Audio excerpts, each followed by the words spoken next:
Labour Party conference, speeches about the light being at the end of the tunnel, Keir Starmer to the rafters and all the rest of it.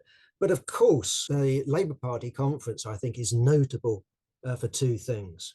And that's, first of all, the defeat that the leadership, who weren't there, they'd already gone back to London. They arranged it deliberately. The Conference Arrangements Committee scheduled the debate on the winter fuel allowance to the last day, but they lost, and they must have known that they were going to lose. They would have, added up the numbers, and yeah, with the trade union vote, not least with the Unites vote, they would have known that they were heading for a defeat. I remember how Wilson was defeated in conference after conference, in conference vote after conference vote, just turning round after suffering another humiliation, saying, look, I don't care, I don't give a damn what you vote for.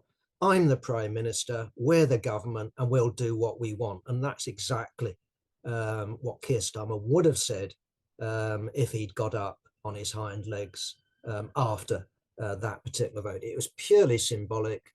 The Labour Party exercises no discipline over its MPs, let alone disciplines its government. The Labour Party in Parliament is autonomous, and the government is the Queen's government and now the King's government, not the Labour Party's government. The other issue, of course, that dominated the Labour Party conference, much surely to the fury of Keir Starmer and the apparatchiks, was Trousergate. Sorry for using the term, but the clothes, the tickets to the concerts, the £20,000 worth of free rent for his son to study in peace during the general election campaign, so he wasn't bothered by the press outside Keir Starmer's door. £20,000. The real question here isn't that the Labour Party is so uniquely corrupt compared with the Tories. No, it's just that what you get with these professional politicians is they view these things as something that comes with the job.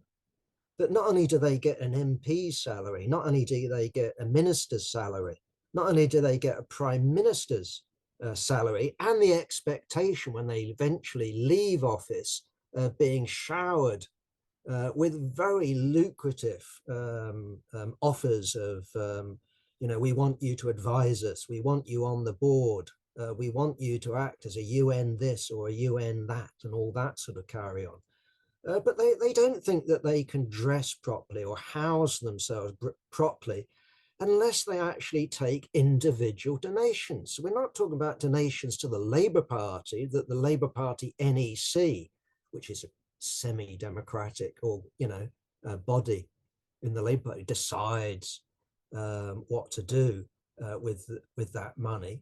No, it's up to the individuals. And I'm reminded of the old socialist movement, the old communist movement, even in the Italian Communist Party of Enrico Berlinguer, the Euro Communist Party, which had loads of MPs in the Rome Parliament. They used to enforce a party max on their MPs. This is something they inherited, from the Paris Commune, something they inherited from the Bolsheviks. But they would take the majority of MPs' pay and put it in the coffers of the party. And MPs were expected to live on a skilled worker's wage. Angela Rayner, I can't possibly dress myself in that. I couldn't afford to go to New York to some penthouse for my New Year's celebration. Well, that's true, Angela. That's true, Keir.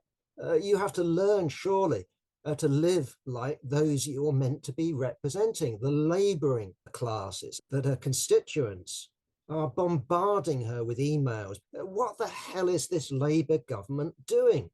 Attacking old people while living the life of the bourgeoisie. This isn't about serving the working class. This is about looking after number one. And that's what these right-wing Labour politicians have been in it from go-get. If you think about Tony Blair and his account of being at university with Cherry, and they weigh up who's going to be the most successful lawyer, or who should go into politics. What party should I join? Oh, I'll join the Labour Party because they're out of office. You've got more chance of rising up the greasy ladder in an opposition party than you have in a government party. I mean, that sort of cynicism, I think, sums up the Labour right. But I do think we should also make the point about the Sharon Grahams of the world, of the Jeremy Corbyns of the world. Are these the representatives of the working class? Well, they certainly claim to be. This is the bourgeois politics of the working class. Keir Starmer is just a bourgeois politician. He's no different from Rishi Sunak or David Cameron. They are just bourgeois politicians. It's Sharon Graham that's trading in the labour market, the commodity labour power with the capitalist class. And sometimes the capitalist class is, you know, as in the National Health Service, in local government, national government, is the government. But it's the same point that her politics are about. They want to improve the condition of the working class, but they rely on the working class remaining a slave class. And that's the point. They rely on being an intermediary between capital and labour. And it's the politics of Marxism that actually represent the independent class politics of the working class, which are not sectional, are not trade unionist, are not national, but have to be international. The working class is international. And Marxism stresses the interests of the working class as a whole, not the British working class, not people in Unite, not people in the GMB who are busily constructing weapons of terror. That's not independent working class politics, that's sectional. So Marxism strives to lift the working class from sectionalism precisely to universalism. There's a future ruling class, and that requires the liberation of all workers, no matter what country they live in, no matter what their nationality.